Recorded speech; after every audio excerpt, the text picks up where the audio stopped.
বাংলাদেশে এখন চতুর্পার্শ্বে ভারত তাদের ফাইটার জেট স্থাপন করে, বিমানবন্দর স্থাপন করে ঘেরাও করে রেখেছে।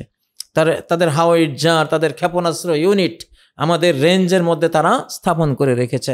হাজার হাজার সৈন্য চতুর্দিকে তারা সেট করে দিয়েছে। আমাদের আগরতলায় আমাদের বাংলাদেশ হাই কমিশনার, সবাই তো জানি আমরা, আক্রান্ত হয়েছে। সীমান্ত দিয়ে উগ্র ভারত হিন্দুত্ববাদীদেরকে এই দেশে অনুপ্রবেশ করিয়ে দেওয়ার প্রচেষ্টা হয়েছে। দেশের ভেতরে সাবটেয়ররা ওঁত পেতে রয়েছে। কোনো মুসলিম দেশ যদি শত্রু দেশ দ্বারা আক্রান্ত হয়, সেই মুসলিম দেশের সকল নাগরিকের উপরে, সকল সক্ষম নারী পুরুষের উপরে প্রতিরোধ যুদ্ধ, মুক্তিযুদ্ধ, দেশ রক্ষা, স্বাধীনতা অখণ্ডতা রক্ষার যুদ্ধে ঝাঁপিয়ে পড়া, পরিণতি কি হয় হোক, ফরজে আইন, ফরজ। ডক্টর ইউনূস সাহেব, সেনাবাহিনী প্রধান, আরো যারা আছেন, আপনারা যদি এখন আমাদেরকে ট্রেনিং দেওয়ার ব্যবস্থা না করেন, আপনারা ফরজে আইন তরকের কবিরা গুনাহগার হবেন। বাঁশের লাঠি রেডি করেন, তারপরে আরো যা যা আছে, বুঝেন না? যদি দিল্লি আক্রমণ করে ঢাকা, তাহলে ঢাকা দিল্লি একসাথে হয়ে যাবে ইনশাআল্লাহ, মুসলিমদের হাতে ইনশাআল্লাহ। রেজাল্টটা লিখে রাখেন বন্ধুরা। না জেনে কথা কই না, না জেনে কথা বলি না, এসব কথা জেনেই বলি। ঢাকা দিল্লি একসাথ করবো ইনশাআল্লাহ। দেশের বর্তমান সংকটকালে অত্যন্ত জরুরি একটি সিদ্ধান্ত করি, অভিমত, ফতোয়া, নির্দেশনা হাজির করব বলেই আজকে লাইভে আপনাদের মুখোমুখি হয়েছি। খুবই জরুরি এই জিনিসটি বোঝা, লক্ষ্য করা। শিরোনাম দেখতে পাচ্ছেন, দেশ আক্রান্ত হলে প্রতিরোধ যুদ্ধে অংশ নেয়া সকল নারী পুরুষের ওপর ফরজে আইন। কোরআন, সুন্নাহ ও আইন বিশারদদের, ইমাম আলেমদের এটি সর্বসম্মত অভিমত ও সিদ্ধান্ত।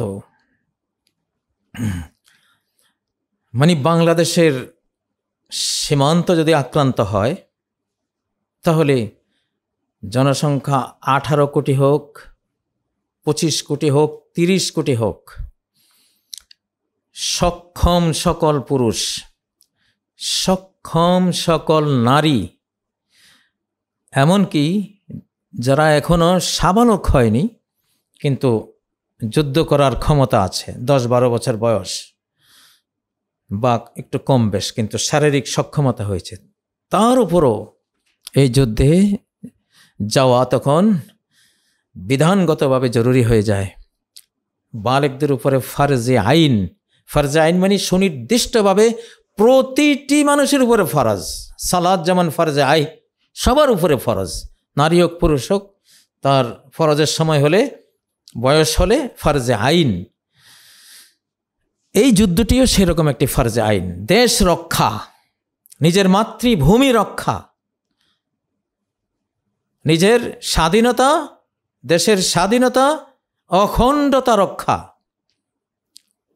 দেশের সকল নাগরিকের জীবন রক্ষা, তাদের ধর্ম রক্ষা, সম্পদ রক্ষা, মা বোনদের ইজ্জত রক্ষা এবং নিজেদের সকল কিছু রক্ষার যুদ্ধ সর্বাবস্থায় ফরজে আইন, যদি আমাদের সীমান্ত আক্রান্ত হয়। এই ব্যাপারে সকল উলামায়ে কেরাম একমত। এটাকে আরবিতে বলে আন-নাফিরুল আম। আমি ইসলামিক ফতোয়াটা আপনাদেরকে শোনাচ্ছি। ইউসবিহুল জিহাদু ফারদা আইনিন ফি ইদ্দাতি মাওয়াদি। কতগুলো পরিস্থিতিতে যুদ্ধ ফরজে আইন হয়ে যায়, সকল ব্যক্তির উপরে ফরজ হয়ে যায়। যে যেভাবে পারবে সেই যুদ্ধে ঝাঁপিয়ে পড়বে। এক, ইনদা হুজুমিল আদা আলা বালাদিন মুসলিম। কোন মুসলিম দেশ যদি শত্রু দেশ দ্বারা আক্রান্ত হয়, সেই মুসলিম দেশের সকল নাগরিকের উপরে, সকল সক্ষম নারী পুরুষের উপরে প্রতিরোধ যুদ্ধ, মুক্তিযুদ্ধ, দেশ রক্ষা, স্বাধীনতা অখণ্ডতা রক্ষার যুদ্ধে ঝাঁপিয়ে পড়া, পরিণতি কি হয় হোক ফরজে আইন, ফরজ মানে এত বড় ইবাদত এটি, এই পবিত্র হোলি ওয়ার, পবিত্র যুদ্ধ এত বড় ইবাদত যে ইবাদত করলে আপনি ফরজ ইবাদতের সওয়াব পাবেন। আর আমরা যেই দেশ দ্বারা আক্রান্ত হওয়ার মুখোমুখি হয়েছি সেই দেশের ব্যাপারে তো ঘোষণা আছেই। সহিহ আন-নাসাইর 1417 নম্বর হাদিস, সহিহ আল জামের 4012 নম্বর হাদিস, ইসাবাতান মিন উম্মতি আহরাজাহুমুল্লাহু মিনান নার, আমার উম্মতের দুটো দলকে আল্লাহ তাআলা জাহান্নাম থেকে মুক্ত করে দিয়েছেন। ইসাবাতুন তাগজুল হিন্দ, এক দল যারা হিন্দুস্তানের বিরুদ্ধে যুদ্ধ করবে, তারা যদি আক্রান্ত হয় তাহলে তো কোনো কথাই নেই, তারা যুদ্ধে যাবে, তাদের জন্য জাহান্নাম মাপ, সব জান্নাতি। আমাদের এই পার্শ্ববর্তী দেশটি চরম মিথ্যাচারের প্রোপাগান্ডার পর প্রোপাগান্ডা করে যে কাজটি করছে, এটা একটি থিওরি, একটা থিওরি। কোনো ব্যক্তিকে যদি মারতে চাও, আগে তার বিরুদ্ধে প্রোপাগান্ডা চালিয়ে তাকে দোষী সাব্যস্ত করো, ক্রিমিনাল সাব্যস্ত করো, তাকে সন্ত্রাসী সাব্যস্ত করো, তাকে জঙ্গি সাব্যস্ত করো, তাকে পচিয়ে ফেলো, তাকে একেবারে জম্বি, আগের যুগের যে জম্বি, হলিউডের জম্বি, জম্বি জম্বি আপনারা জানেন, এটা নিয়ে অনেক ব্যাখ্যা আছে, কিন্তু জম্বি আসলে এক সময়ে যেসব মুসলিমদেরকে, আফ্রিকান মুসলিমদেরকে দাসদাসী বানিয়ে আমেরিকায় বিক্রি করা হতো, যারা এই কাজ করত, তো তাদের বিরুদ্ধে স্বাধীনতার যুদ্ধে ঝাঁপিয়ে পড়েছিলেন একজন মহান মুসলিম নেতা, মহামানব, তার নাম জম্বি ছিল। কিন্তু তাকে হলিউড এমনভাবে উপস্থাপন করেছে, মানে মনে হয় যেন এটা হলো গোরস্থান থেকে মরা লাশ উঠে এসছে একটা পেতনির মতো, মানে ভয়ার্থ একটা ছবি দিয়ে নাম দিয়েছে জম্বি। জম্বি তো ওই যে একজনকে মারতে চাইলে, ধ্বংস করতে চাইলে আগে মিডিয়ার অপপ্রচার, মিথ্যাচার দিয়ে তাকে কালিমা লিপ্ত করো, তাকে কুশ্রী কদর্য ভাবে উপস্থাপন করো, তারপর মারো, তাহলে তোমার বিরুদ্ধে কেউ কিছু বলবে না। ভারত এই কাজটি করছে বাংলাদেশে। আমি হাসলাম দেখে, আমাদের ডক্টর জাহিদ সাহেবেরও দেখলাম, উনি বেশ বাংলাদেশের পক্ষে অনেক কথা বলেন, তো ওনাকেও দাড়ি টাড়ি লাগিয়ে একটা টাইটেল দিয়ে দিয়েছে। তো এগুলো হলো কৌশল, একটা মিথ্যাচার করে, কুৎসিত করে, তারপরে নিজেরা মানে শান্তি বাহিনী হয়ে, পিস কিপিং ফোর্স হয়ে ওনারা আসেন। মমতা ব্যানার্জি সাহেবা তো ঘোষণাই দিলেন যে বাংলাদেশের শান্তি বাহিনী ভারতকেই প্রেরণ করতে হবে। এখন হায়না যদি ভেড়ার চামড়া পরে, হায়না, ভাল্লুক যদি কোনো আপনার ভেড়ার পাল বা দুম্বা, গরু ছাগল এদেরকে নিরাপত্তা দেয়ার ঘোষণা দেয়, কিন্তু ভাল্লুকের গায়ে হলো ভেড়ার চামড়া, দুম্বার চামড়া, তখন সবাই বুঝবে যে আরে উনি তো আমাদেরই লোক, তাই না? হ্যাঁ, কিন্তু আসলে উনি যে ভাল্লুক। মমতা ব্যানার্জিকে আমরা একটুখানি নীরব থাকতাম ওনার ব্যাপারে, আসলে সেও তো ভাল্লুক। হ্যাঁ, আমাদের দেশে ওনারা শান্তি মিশন পাঠাবে। ওনাদের দেশে কলকাতার রাস্তাঘাটে কোনো মহিলা চলতে গেলে ওনাদের হাইকোর্ট থেকেই বিচারকই বলেছেন যে কোনো নিরাপত্তা নাই। এমন এক অশান্ত দেশ। মুসলিম সংখ্যালঘুরা ডিটেনশন ক্যাম্পে রাতের পর রাত, দিনের পর দিন মনোবেতর জীবন যাপন করে। কথায় কথায় গুলি, কথায় কথায় আপনার মসজিদকে বলা হয় যে এখানে মন্দির ছিল, ওই ওই ওই ওই দরবারে একসময় মন্দির ছিল। এগুলো অজুহাত দাঁড় করিয়ে যারা নিজের দেশের জাতিকে মারে, তারা আসবে আমাদের দেশে শান্তি দেওয়ার জন্য। আসলে কপাল পুড়লে এরকমই হয়। তো যাই হোক, আমি পরে আরও কথা বলবো, কিন্তু আমাদের কথা হলো ক্লিয়ার কথা,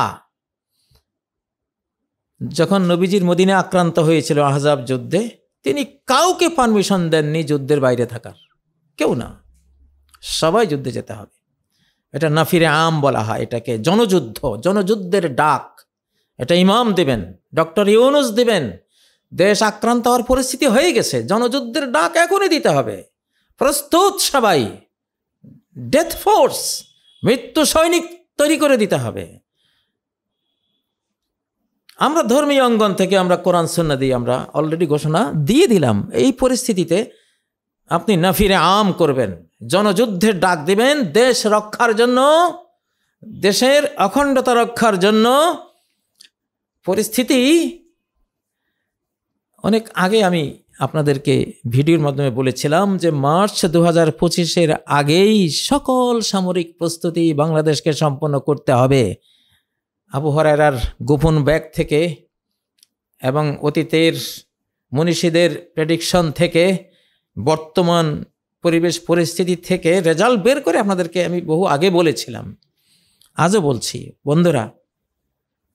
তো এই যুদ্ধ এটা ফরজে আইন, কারণ এখানে সবাই অংশ না নিলে বিশাল একটা দেশ, তার বিরুদ্ধে আমরা নাও পারতে পারি, সবাইকে এগিয়ে আসতে হবে। ওহুয়ানি ইহতাজা ইলা জামিল মুসলিমিন ইনদা দুখুলিল কুফার ওয়া ইহতিলালিহিম লিআরদিন ইসলামিয়া আও তাহদীদিহিম লাহা। কোনো মুসলিম ভূখণ্ড যদি বিজাতি দ্বারা আক্রান্ত হয় অথবা ঝুঁকিতে পড়ে যায়, হুমকিতে পড়ে, আক্রমণের হুমকিতে পড়ে যায়, আক্রমণ হয় নাই, হুমকি শুরু হয়েছে। বাংলাদেশে এখন চতুর্পার্শ্বে ভারত তাদের ফাইটার জেট স্থাপন করে, বিমানবন্দর স্থাপন করে ঘেরাও করে রেখেছে।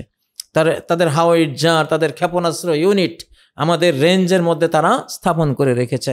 হাজার হাজার সৈন্য চতুর্দিকে তারা সেট করে দিয়েছে। আমাদের আগরতলায় আমাদের বাংলাদেশ হাই কমিশনার, সবাই তো জানি আমরা, আক্রান্ত হয়েছে। সীমান্ত দিয়ে উগ্র ভারত হিন্দুত্ববাদীদেরকে এই দেশে অনুপ্রবেশ করিয়ে দেওয়ার প্রচেষ্টা হয়েছে। দেশের ভেতরে স্যাবটেয়ররা ওঁত পেতে রয়েছে। ভারত থেকে শুরু করে দেশের ভেতর পর্যন্ত একই সিলসিলা। ইসকন এখন এক শ্রেণীর মামলাবাজ। এখনো স্বাধীন বাংলাদেশ 5ই আগস্টে আমরা যে স্বাধীন হয়েছি, এখনো দেশপ্রেমিক শ্রেণীকে অতীত রেজিমের সুবিধাখোররা, লুটেরারা, প্রতারকরা এখনো দেশপ্রেমিক অংশকে মিথ্যা মামলা দিয়ে ফাঁসাবার চেষ্টা করে যাচ্ছে। আমরা সকল মিথ্যাকে পদতলে পিষ্ট করে দিয়েছি আল্লাহর উপর তাওয়াক্কুল করে। আলহামদুলিল্লাহ, সামনেও পিষ্ট করব। এই সকল মামলাবাজ, এই সকল ধান্দাবাজ, ধোকাবাজ, স্যাবটিয়র, এগুলি কম বেশ সবাই রয়ের সদস্য, ইসকনের দালাল এবং ভারতের দালাল, ভারতীয় রেজাকার, হিন্দুস্তানি রেজাকার, কোনো সন্দেহ নেই। তাদেরকে আমরা সাবধান করে দেই। ইনশাল্লাহ আমরা প্যারাডক্সিক্যাল ওয়ার, দুর্বোধ্য যুদ্ধের যোদ্ধা আমরা। আক্রান্ত হলে বিশ্ব দেখবে কিভাবে বাংলাদেশ প্রতিরোধ করে। বিশ্ব যুদ্ধ শিখবে বাংলাদেশ থেকে যদি আক্রান্ত হই। আমরা যুদ্ধ চাই না। আমাদের নবীজি বলেছেন, তোমরা লা তাতামান্নাও লিকা আল আদু, কোনো শত্রুর সাথে যুদ্ধ তোমরা চাইও না, কিন্তু যদি আক্রান্ত হও ছেড়ে দিও না, আল্লাহ তোমাদের সাথে আছেন। তা আমরা তো আক্রান্ত, আমরা কাউকে আক্রমণ করতে জানি। বাংলাদেশই আমরা ডিফেন্সিভ জাতি, আমরা ডিফেন্সিভ জাতি, আমরা অফেন্সিভ না, আমরা শান্তিপ্রিয়। কিন্তু আমরা আক্রান্ত হলে আমরা রয়্যাল বেঙ্গল টাইগার, আমরা গহীন জঙ্গলের সিংহ ইনশাআল্লাহ। তো এই জন্য কেউ যাতে আমাদেরকে আক্রমণ করার মতো দুঃসাহস না দেখায়। তো এখানে যেটা আহজাব যুদ্ধে মানে যে যৌথ বাহিনী নবীজিকে আক্রমণ করেছিল, তখন আল্লাহ তাআলা এক গ্রুপের দুর্নাম করেছেন সূরাতুল আহজাবের 13 নম্বর আয়াতে, ওয়ায়াস্তাযিনু ফারিকুম মিনহুমুন নাবিয়্যা ইয়াকুলুনা ইন্না বুয়ুতানা আওরাহ। একদল এসে নবীজিকে বলছে, ইয়া রাসূলুল্লাহ, আমার ঘর অরক্ষিত, আমার বউ বেটি, আমার ছেলেমেয়েরা অরক্ষিত, আমাকে যুদ্ধে যাওয়া থেকে আপনি মাফ করেন, আমি একটু ঘরের হেফাজতে থাকি, শত্রু যদি আমার ঘর আক্রমণ করে কি উপায় হবে? আল্লাহ বলে যে ইয়াকুলুনা ইন্না বুয়ুতানা আওরা, বলে আমাদের ঘরগুলি আওরা, মানে এটা অরক্ষিত। ওমা হিয়া বিআওরা, আসলে অরক্ষিত না। ইউরিদুনা ইল্লা ফিরারা, এরা যুদ্ধ থেকে পলায়নের ইচ্ছায় এই অজুহাত দাঁড় করাচ্ছে। কোনো অজুহাত এখন শোনা হবে না, আল্লাহ তাআলা শুনেন নাই। এটা সূরা আহজাবের 13 নম্বর আয়াত। তাহলে বাংলাদেশ আক্রান্ত হলে কোনো বাংলাদেশি যাই বলবেন, ডক্টর ইউনূস সাহেব বা প্রধান সেনাপতি সাহেব আমি কিন্তু পারতেছি না, না কেন পারবো না? তুমি পারতে হবে, তোমার যা আছে তা নিয়ে তুমি শত্রুর বিরুদ্ধে লড়ো, অন্তত হাত তোলো তো, যুদ্ধের ময়দানে গিয়া হাত তুলে দোয়া করো। দোয়া তো একটা মিসাইল, একটা ক্ষেপণাস্ত্র। আমাদের শক্তি যেখানে শেষ, আমাদের স্পিরিচুয়াল ফিজিক্যাল শক্তি যেখানে শেষ, স্পিরিচুয়াল শক্তি সেখানে শুরু আমাদের। আমরা অনন্ত শক্তি নিয়ে লড়ি। আমাদের জনসংখ্যা কি কম? ওনারা ভাবছেন যে বাংলাদেশ ছোট্ট একটা দেশ, আমরা জনসংখ্যা কম। আমি দেখি আমাদের জনসংখ্যা কত, ধরুন 20 কোটি, ধরুন বাংলাদেশের জনসংখ্যা 20 কোটি, তাই না?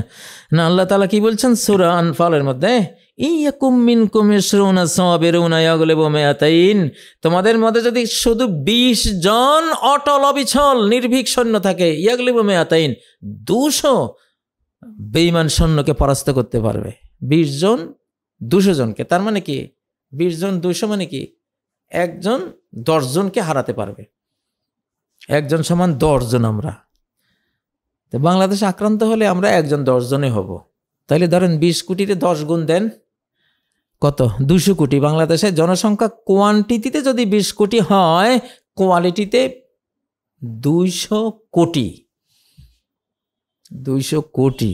আর যদি ভারতের যে 30 কোটি আছে, পাকিস্তানের 25 কোটি, বাংলাদেশের 20 কোটি, কত? 30, এদিকে 45 আর এদিকে 20, 75, ধর প্রায় 80 কোটি। 80 কোটি হবে। তাহলে 80 কোটিকে 10 দিয়ে পূরণ দেন, 800 কোটি। ভারতের ভেতরে বাংলাদেশে পাকিস্তানে মিলে মুসলমানের কোয়ালিটিগত সংখ্যা, কোয়ান্টিটিতে 80 কোটি, কোয়ালিটিতে এরা কোরআন বলছে তোমরা 800 কোটি, গোটা মানব জাতির সমান। মনে করেন না যে আমাদের সংখ্যা কম। সান্দুরা,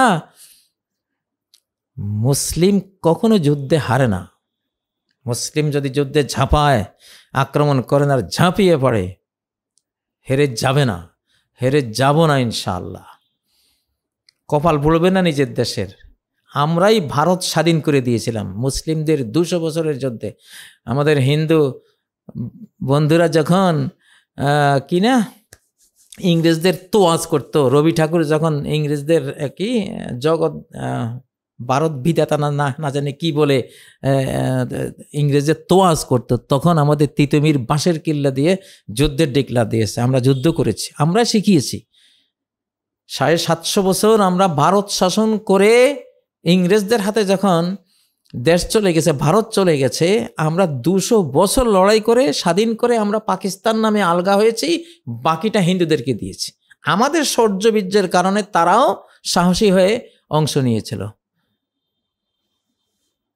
ভারত স্বাধীনতার পেছনে মুসলিমদের অবদানই সবচেয়ে বেশি। আজকে মুসলিমদেরকে বলে যাচ্ছেন, মুসলিমদেরকে মারতে আসতেছেন, মুসলিমদের উপরে এইভাবে অত্যাচার, এইভাবে মিথ্যাচার করছেন।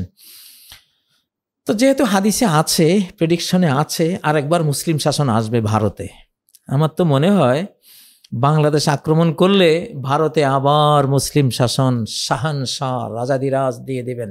কুলিল্লাহুম্মা মালিকাল মুলক, সাম্রাজ্যের মালিক আল্লাহ, সাম্রাজ্যের মালিক আপনি না। যুদ্ধে লাগলে যে যুদ্ধ শুরু করা আপনার হাতে হয়তো থাকতে পারে, শেষটা আপনার হাতে নাই, কোথায় যে দাঁড়াবে। তাই জন্য যুদ্ধ করতে আসবেন না, আমাদের আক্রমণ করবেন না, আমরা আক্রমণকারী জাতি না, আপনারা আক্রমণ করতে আসবেন না। এখানে হিন্দুরা খুব শান্তিতে আছে। বাংলাদেশের হিন্দুদের উপরে ফরজ এক মুখে সবাই বলা যে আমরা শান্তিতে আছি। ভারতের ষড়যন্ত্রের জবাব দেয়া এদেশের সকল হিন্দু, বৌদ্ধ, খ্রিস্টানের ফরজ, এটা জাতীয় ফরজ তাদের উপরে। তারা এটা বলা যে আমরা আক্রান্ত হই নাই, সারা বিশ্বের কাছে তারা প্রচার করুক যে না, এটা ভারতীয় চক্রান্ত, ভারতীয় ষড়যন্ত্র।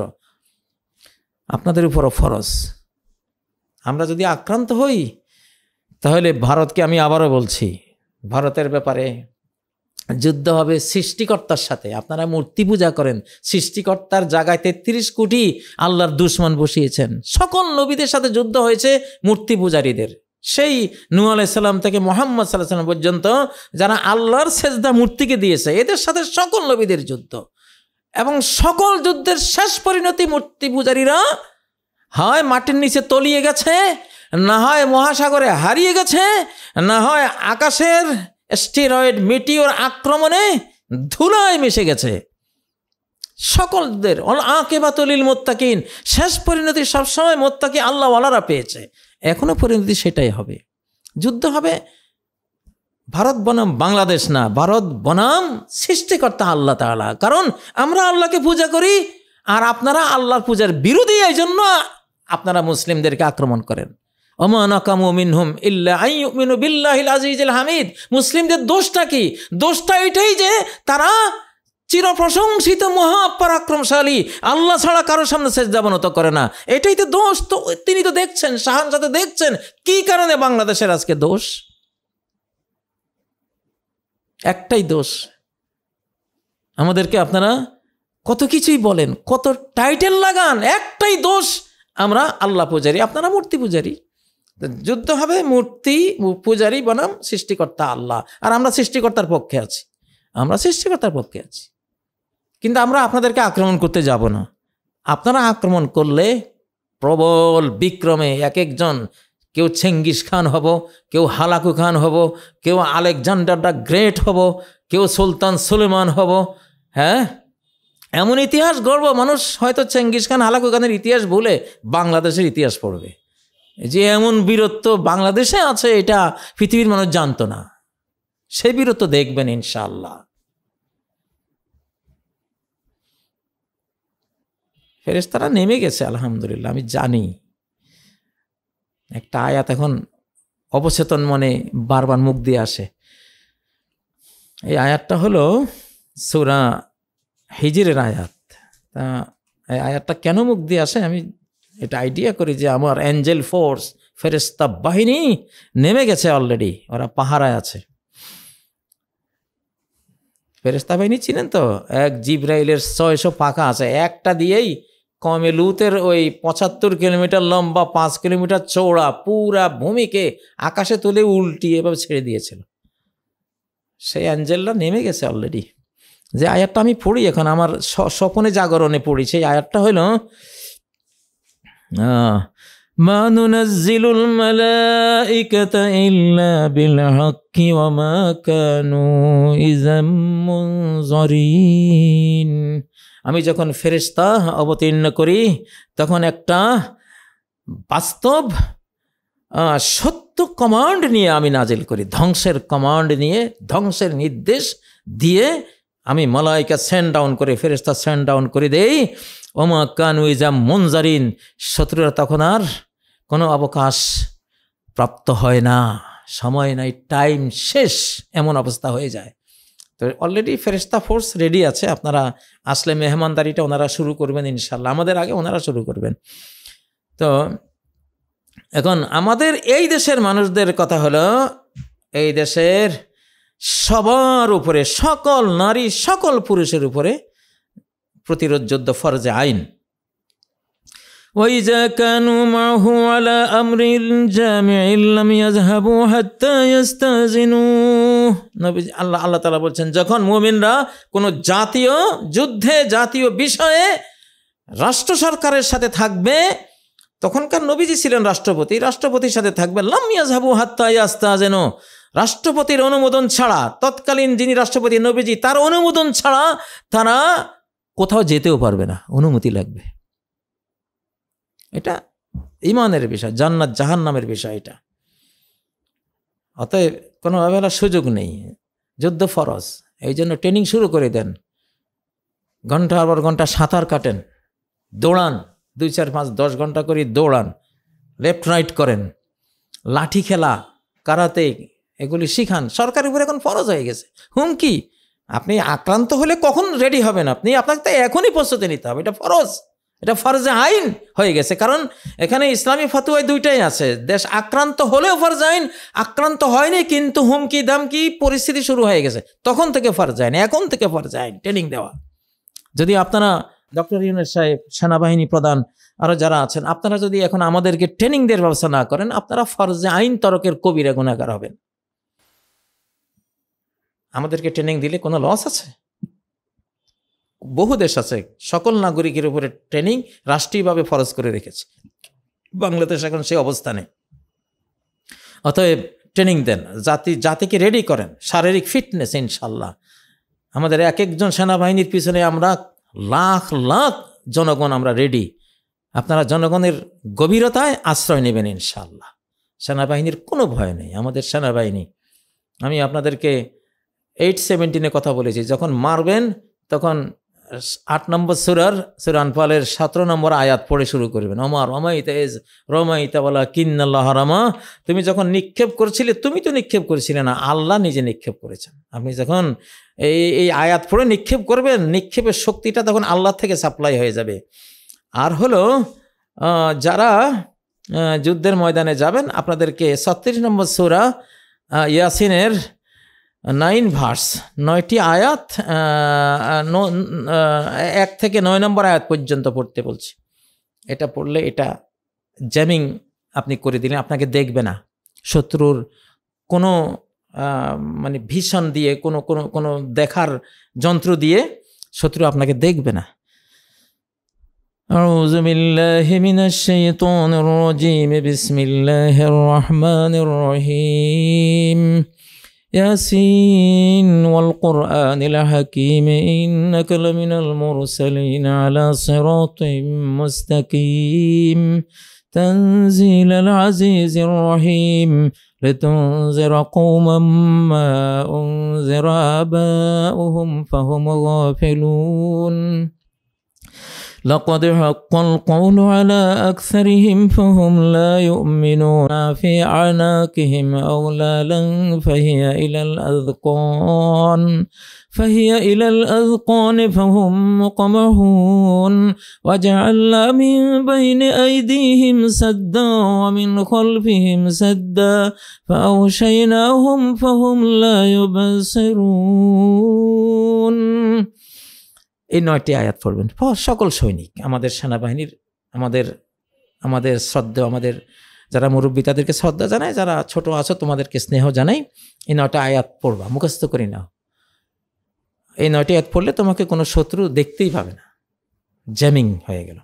এখানে কি বলছেন? ও জাআলনা মিন বাইনি আইদিহিম সাদ্দা, আমি ওদের অর্থাৎ শত্রুদের সামনে একটা ওয়াল দিয়ে দিয়েছি, আনসিন ওয়াল, দেয়াল আমি তৈরি করে দিয়েছি। ওমিন খালফিহিম সাদ্দান, পিছনেও একটা অদৃশ্য ওয়াল আমি তৈরি করে দিয়েছি। ফাআগশাইনাহুম, ওদেরকে আমি ঢেকে দিয়েছি। ফাহুম লা ইউবসারুন, ওরা কিছুই দেখবে না। ইমাম কুরতুবী রহমতুল্লাহ আলাই, গ্রানাডায় যখন খুব যুদ্ধ চলছিল, বিখ্যাত তাফসিরের লেখক ইমাম কুরতুবী, তাফসির আল কুরতুবীর লেখক, তো তখন তো শত্রু ছিল জনে জনে। উনি গ্রানাডার রাস্তা দিয়ে, কর্ডোবার রাস্তা দিয়ে হাঁটতেছেন, কর্ডোবায়। তো বেশ কয়েকজন খ্রিস্টান সৈনিক ওনাকে কতল হত্যা করার জন্য সামনে ওত পেতে আছে। উনি তাদের ভিতর দিয়ে এই 9টি আয়াত পড়ে চলে গেছে, ওরা দেখেনি।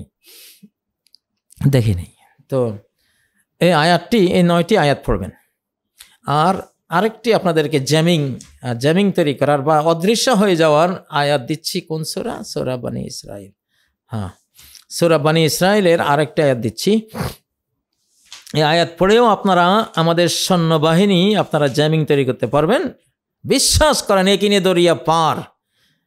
আমরা এগুলি আমল করি। তো এগুলো, এটা সূরা বনী ইসরাইলের 35 নম্বর আয়াত। ওয়াইজা ক্বরাতাল কুরআন জাআলনা বাইনাকা ওয়া বাইনাল্লাযীনা লা ইউমিনুনা বিল আখিরাতি হিজাবাম মাসতুরা। যখন তুমি কোরআন পড়ো, আমি তোমার মাঝে আর আখিরাত অবিশ্বাসীদের মাঝে একটা অদৃশ্য পর্দা, ওয়াল, দেয়াল রচনা করে দেই। আল্লাহ জানেন সেটা কি। এটা এনার্জেটিক কোনো ওয়াল আল্লাহ তাআলা দিয়ে দেন। আপনি যুদ্ধে যাবেন, সূরা ইখলাস মুখস্থ আছে, আবৃত্তি করতে থাকেন, সূরা ফাতিহা মুখস্থ আছে, আবৃত্তি করতে থাকেন। একটা ওয়াল আল্লাহ তৈরি করে দিবেন। তো এগুলি আরো অনেক কৌশল আছে ইনশাল্লাহ। আপনারা ভয়ে তো কিছুই নেই, আপনি আপনার শাহানশাকে সাথে নিয়ে যান। আমার যেমন কোনো ভয় নেই, 800 কোটি মানুষ আক্রমণ করলেও আমি আমার সর্বশক্তিমানকে সাথে নিয়ে যাচ্ছি, উনি আমার সাথে আছেন। ভয়টা কিসের? আমার মূল শক্তি তো পাওয়ার হাউস উনি। তো যাই হোক, উনি আমার সাথে কেন সঙ্গ দিবেন? বর্তমান সারা বিশ্বে ভারতের মতো এত মূর্তি পৃথিবীর কোনো দেশেই নেই। মানে এত বড় শত্রু দেশ আল্লাহর, বাংলাদেশের না, সরাসরি সৃষ্টিকর্তার এত বড় শত্রু দেশ পৃথিবীতে আর নাই। এত মূর্তি পূজা করে ওরা সৃষ্টিকর্তার বিরুদ্ধে ওরা এমনভাবে অবস্থা নিয়েছে। অতএব সৃষ্টিকর্তা যে আপনাদের জনে জনের সাথে তিনি আছেন কোনো সন্দেহ নেই। অতএব যদি আমরা আক্রান্ত হই, ইনশাআল্লাহ আন-নাফিরুল আম, একেবারে জনযুদ্ধের ডাক। আমি তো আজকে সিদ্ধান্ত জানিয়ে দিলাম, আপনারা সেটা কাজে লাগাবেন ইনশাআল্লাহ। তো এবং কারো পালাবার কোনো সুযোগ নেই। এই জনযুদ্ধের জনযুদ্ধ থেকে পালিয়ে যাওয়া এটা কবিরা গুনাহ, মহাপাপ। তো এখানে বলা হয়েছে একটা ছেলে চাচ্ছে জনযুদ্ধে যাবে, মা বাবা অনুমতি দিচ্ছে না, কয় না এখানে মা বাবার কথা শোনা যাবে না। মুকাদ্দাম আলা তাআতিল আবাওয়াইন, মা বাবার কথা এখানে গৌণ। দেশ রক্ষা করে, আরে মা বাবা তো রক্ষা হবে না যদি আক্রান্ত হয়। এই জন্য মা বাবার সাথেই পোলাকে মা বাবা যেতে দিতে না চাইলেও যেতে হবে, তাকে ফরজে আইন, এটা যেতে হবে, ছাড়া নাই কোনো। এখন স্ত্রী যুদ্ধে যাওয়ার মতো কন্ডিশন আছে, স্বামী দিচ্ছে না, এখানে স্বামীর কথা শোনা যাবে না। এখানে স্ত্রী তার পাওয়ার আছে, স্ত্রী যুদ্ধে ওখানে অংশগ্রহণ করবে, যুদ্ধে যাবে, কারণ তার নিজের ব্যক্তিগত রক্ষার জন্য তো যুদ্ধে তাকে ঝাঁপিয়ে পড়তে হবে। তো এই জন্য এটা হলো এমন একটা জনযুদ্ধের ডাক, কারো এখান থেকে পিছিয়ে যাওয়ার কোনো সুযোগ নেই। শুধু অন্ধ, পঙ্গু, অটিজমের শিকার বা এই জাতীয় যারা ধরেন তারা তো যুদ্ধ করতে পারবে না, কিন্তু তাদের উপরও দোয়া এবং ওদের জন্য সহযোগিতা কামনা করা বা যে কোনো উপায়ে সহযোগিতা করা ওটা ফরজ আইন হয়ে থাকে। তো আল্লাহ তাআলা এইভাবে বিধানটি দিয়েছেন। আল্লামা সারাকসি হানাফি মাযহাবের অনেক বড় ফিকহি আলেম, উনি বলেছেন কাযালিকাল গিলমান আল্লাযিনা লাম ইয়াবলুগু ইযা আতাকুল কিতাল, যারা নাবালেগ রয়েছে, কিশোররা, যদি যুদ্ধের সামর্থ্য থাকে যুদ্ধে ঝাঁপিয়ে পড়তে হবে। ফালা বাস আন ইয়াখরুজু ওয়া ইউকাতিলু ফিন নাফিরিল আম, জনযুদ্ধের ডাক যখন সরকার দেবে তখন সেই ডাকে নাবালেগদেরকেও অংশ নিতে হবে যদি তারা যুদ্ধের সক্ষমতা রাখে। মা বাবা দিতে না চাইলেও যেতে হবে। আমরা হাজার সালাম জানাই আমাদের ওই কিশোরদেরকে, হয়তো মা নিষেধ করেছিল, বাবা নিষেধ করেছিল, যেতে দিচ্ছিল না, কিন্তু মা বাবার চোখ এড়িয়ে চলে গেছে, গিয়ে শহীদ হয়েছে। তাদেরকে হাজার সালাম জানাই, আল্লাহ তাআলা তাদের ক্ষমা করে দেন, তারা আমাদের প্রেরণার উৎস। তো এখন যদি ধরেন বাংলাদেশের 20 কোটি মুসলিম যদি আমরা এই শত্রুদের আক্রমণে আমরা দুর্বল হয়ে যাই, তখন বাংলাদেশ থেকে কাছের মুসলিম দেশ কোনটা আছে তাদের উপরে ফরজ হয়ে যাবে আমাদের সাথে যুদ্ধে যোগ দেয়া। পাকিস্তান, আফগানিস্তান, ইরান, এদের উপরে ফরজ হয়ে যাবে আমাদেরকে সাহায্য করা। যদি ওরাও এই যুদ্ধে না কুলায়, টোটাল মুসলিম জাহানের উপরে তখন ফরজ বাংলাদেশের সাথে এই যুদ্ধে অংশ নেয়া। এটা ইসলামিক ফতোয়া, এটা সমর নীতি ইসলামের। তার মানে ইনশাআল্লাহ বাংলাদেশ একা লড়বে না, আল্লাহ তাআলাকে সাথে নিয়ে গোটা মুসলিম জাহানকে সাথে নিয়ে লড়বে ইনশাআল্লাহ। আমাদের বাংলাদেশের ইন্টারন্যাশনাল যেই সীমানা সেটা হলো 4,17,00,000 প্লাস। 4 কোটির চেয়ে বড় আমাদের ইন্টারন্যাশনাল সীমানা, মানে মুসলিম জাহানের একটা অংশ। তো আমরা কি ছোট দেশ? মোটেও ছোট দেশ না। আর আল্লাহ তাআলা তো ছোটরও দিয়েই বড়দেরকে হারান সব সময়। এই জন্য বাংলাদেশের চারদিকে শত্রু, কিন্তু আকাশটা খোলা। এটাই সবচেয়ে বড় ভয়ের জিনিস শত্রুর জন্য। এরা যাবে কোন দিকে? এরা তো আল্লাহকে ডাকবে, আর আল্লাহ তো এমন সর্বশক্তিমান, উনি এক হুকুমেই তো এরকম কয়েক হাজার কোটি দেশ লয় করে দিতে পারেন, ডেস্ট্রয় করে দিতে পারেন, ওনার তো সেই ক্ষমতা আছে। অতএব ইনশাআল্লাহ ভয়ের তো কিছু নেই, ভয় তো কবে বিদায় করে দিয়েছে জীবন থেকে, ভয় বলতে কিছু নেই। আর ইনশাআল্লাহ আর 5ই আগস্টে তো আমাদের পোলাপাইন ভয় জিনিসটাকে না করে দিয়েছে, জীবন থেকে ডিলেট করে দিয়েছে, ভয় বলতে কিছু নেই এখন আর ইনশাআল্লাহ। তো যাই হোক, মোটামুটি এটা একটা শরঈ বিধান আপনাদেরকে জানালাম। দেশ আক্রান্ত হলে আবাল বৃদ্ধ বনিতা, ছোট বড়, পোলা বুড়া, নারী পুরুষ, একেবারে সবাই ঝাঁপিয়ে পড়বো। বাঁশের লাঠি রেডি করেন, তারপরে আরো যা যা আছে বুঝেন না, একটা করে লাঠি বানান না, লাঠিতে সুন্নত, লাঠিতে হাতে করে হাঁটেন, তবুও তো একটা শক্তি বোঝায়, গায়ে শক্তি থাকে। আর সরকারের উচিত কয়েক কোটি কিনা কয় রাইফেল, SMG, LMG রেডি করে রাখেন। যখন জনযুদ্ধের ডাক দিবেন, সংক্ষিপ্ত ট্রেনিং দিয়ে আমাদেরকে ছেড়ে দিবেন, আমরা এই দেশের সরকারি সেনাবাহিনীর সাথে কাঁধে কাঁধ মিলিয়ে ইনশাআল্লাহ আমরা লড়াই করব ইনশাআল্লাহ। আপনারা প্রস্তুতি নেন, দেশ রক্ষার প্রস্তুতি নেন, এটা সরকারের উপর ফরজ। আমি কোনো বক্তৃতা করছি না ভাই, এটা আইন, এটা ল, এটা ফরজে আইনের বিষয়, এটা করতে হবে, এটা করা ফরজ। আল্লাহ তাআলা তৌফিক দেন। কথা আর লম্বা করব না। অতএব বাংলাদেশকে নিয়ে যারা মনে করছেন যে ছোট্ট দেশ, আমরা মোটেও ছোট্ট না, আমরা বিশাল, আমাদের সাথে সর্বশক্তিমান জড়ানো আছে। তো উনি আমাদের হেল্পার, আমাদের সাহায্যকারী, আমাদের মুরব্বী, আমাদের গার্ডিয়ান, আমাদের সব কিছু উনি ইনশাআল্লাহ। আমাদের মুখের বাণী হবে হাসবুনাল্লাহু ওয়া নি'মাল ওয়াকিল ফানি'মাল মাওলা ওয়া নি'মান নাসির ইনশাআল্লাহ। আর এখন তো অনেক গুনাহ খাতা সমাজে, আমাদের জীবনে কত গুনাহ। জান্নাতে যাওয়ার কোনাকুনি পথ হলো আপনি অ্যান্টি ভারত হন, ইনশাআল্লাহ আল্লাহ আপনাকে জাহান্নাম মাফ করে দেবেন। অ্যান্টি ভারত হওয়া, এখন যেহেতু ভারত আক্রমণকারী, আক্রমণ করছে অলরেডি, আক্রমণের বহু ধাপ এগিয়ে গেছে তারা, এখন তারা আর আমাদের বন্ধু না, তারা এখন আক্রমণকারী হয়ে গেছে অলরেডি। এই মুহূর্তে আমাদের তাদের বিরোধী হওয়া হলো ফরজে আইন, বিরোধী হলে আল্লাহর রহমতে আপনি জাহান্নাম থেকে মুক্ত জান্নাতি মানুষ। তো এত বড় অফার, এত বড় লোভনীয় অফার, হায় হায় আল্লাহ তাআলা দিয়ে রেখেছেন আমাদেরকে 1450 বছর আগে। কেন আপনারা এই অফার নেবেন না? সবাই নেন ইনশাআল্লাহ, ইনশাআল্লাহ। ভারতের বন্ধু হয়ে জাহান্নামে যাবেন না। ভারতের অ্যান্টি হলে আক্রমণকারী ভারত, আমরা বলছি আক্রমণকারী ভারত। শান্তিপ্রিয় ভারত হলে আমরা কিছুই বলতাম না, কিন্তু আক্রমণকারী ভারতের অ্যান্টি হলে আপনি জাহান্নাম থেকে মুক্ত, আপনি জান্নাতি। এই সময় যদি আপনি ভারতের বন্ধুত্ব দেখেন, আপনি ডাইরেক্ট জাহান্নামী হবেন, আল্লাহ দুশমনদের কাতারভুক্ত হবেন, আপনি জাহান্নামী হয়ে যাবেন। এই হাদিসের ঘোষণা, যেটা নাম্বার সহিহ হাদিস, মুহাদ্দিসিনরা হাদিসকে সহিহ ঘোষণা দিয়েছে। তো যাই হোক, অনেকক্ষণ হয়েছে প্রিয় বন্ধুরা। এই ফরজে আইনের জন্য সবাই রেডি হন। সরকারের উচিত তার জাতিকে বিভিন্নভাবে তৈরি করা। সেনা প্রধান যিনি আছেন, আপনাকে আল্লাহ তৌফিক দেন, আপনি একটা বড় আমাদের খেদমতে লেগেছেন এই জাতির একটা ক্রান্তি লগ্নে, এবং গোটা সেনাবাহিনী উজ্জীবিত হয়েছে। সেনাবাহিনীর আমাদের সদস্য ভাইয়েরা যারা আছেন, বোনেরা যারা আছেন, ইনশাআল্লাহ আপনাদের সাথে লক্ষ লক্ষ জনগণ, ইমানদার জনগণ, ইমানি শক্তি নিয়ে আমরা থাকবো ইনশাআল্লাহ। আনতুমুল আলাউনা ইন কুনতুম মুমিনিন। ইমানকে পরাস্ত করে এমন কোনো উইপন্স পৃথিবীতে নাই, এমন কোনো উইপন্স পৃথিবীতে নাই। এমন ঘটনা ঘটবে, 1965 সালের যুদ্ধে ভারতীয় সেনাবাহিনীর লোকেরা বলছিল যে আপনাদের পাগড়িদারি সাদা জুব্বাওয়ালা বিশাল বিরাট আকারের সৈনিকরা কারা, যে আমরা আকাশ থেকে বোম ফেলেছি, ওরা দুই হাতে নিয়ে এভাবে ফেলে দিয়েছে, দুই হাতে বোমাটা নিয়ে ফেলে দিয়েছে, এই সৈনিকরা কারা? পাকিস্তানি সৈনিকরা বললো কই, আমরা তো দেখিনি। তো আমরা তো দেখেছি, ওদের নজরে দেখবে ওরা ইনশাআল্লাহ, আমাদের ফেরেশতা ফোর্স ওরা দেখবে।